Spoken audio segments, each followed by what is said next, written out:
Caitlin Clark is an extraordinary basketball talent whose rise has sparked both admiration and controversy.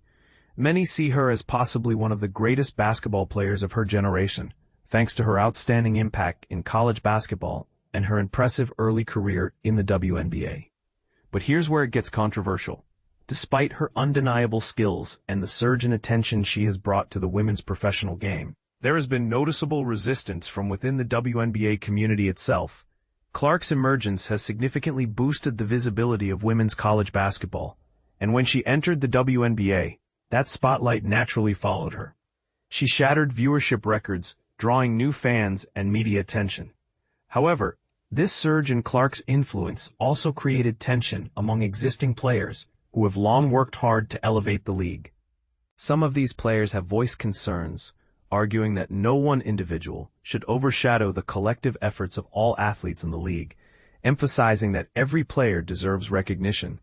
This perspective, however, has often been misunderstood or portrayed negatively. This friction caught the attention of sports journalist Jason Whitlock, who fiercely criticized how the WNBA handled Clark's recent injury, calling it the biggest blunder in the history of sports. Whitlock's accusations go beyond just operational missteps. He suggests a deeper resentment, stating, "Women have been fighting for over 6 decades for their place in sports. They want to be the biggest stars, and finally they found their brightest star in Caitlin Clark. Yet they hate her, they beat her up and brutalize her." What Whitlock finds most disturbing is that Clark's presence not only brings unprecedented attention to the WNBA, but also highlights the rest of the players, whom he disparagingly called hard garbage and unlikable. This blunt and harsh critique is bound to provoke strong reactions, raising questions about player dynamics, fan loyalty, and the challenges of embracing new superstars in established leagues. Moreover, Whitlock expressed deep disappointment about how the WNBA concealed information regarding Clark's injury. He lamented, "This is the most frustrating sports season I've experienced. We were promised an amazing second year of Caitlin Clark, but then she misses the majority of games, and there's constant uncertainty about her return. They kept her injury under wraps and hidden from the public, leaving fans like me feeling cheated." Understandably, many of Clark's fans resonate with Whitlock's passionate outburst, feeling the same frustration and concern over her well-being and the league's transparency. Yet not everyone agrees with his harsh judgments and tone, highlighting the complexity of the situation. Meanwhile, the Indiana Fever, Clark's team, faced significant challenges with her sidelined for the season. The team's playoff hopes seemed uncertain without their star player.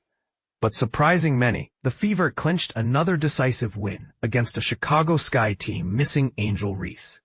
This victory helped cement their position in the WNBA playoff race. Despite Clark's absence, Indiana's roster remains formidable.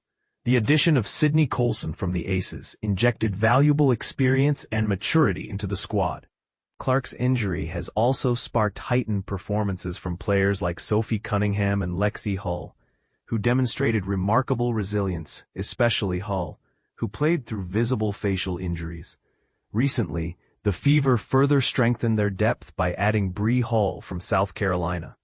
While the prospect of making a deep playoff run without Clark is undoubtedly daunting, the team's collective talent provides hope. Players like Aliyah Boston could be the key to pushing the Fever further into the postseason. Can they pull off a Cinderella story and go all the way despite losing their brightest star? It's a tough road, but not outside the realm of possibility. College Sports Network remains your go-to source for the latest updates, expert analysis, fresh insights, and trending stories across football, basketball, and beyond.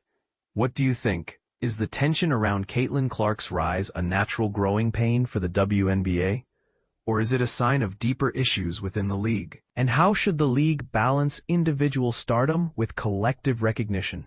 Share your thoughts. We want to hear your take on this heated debate.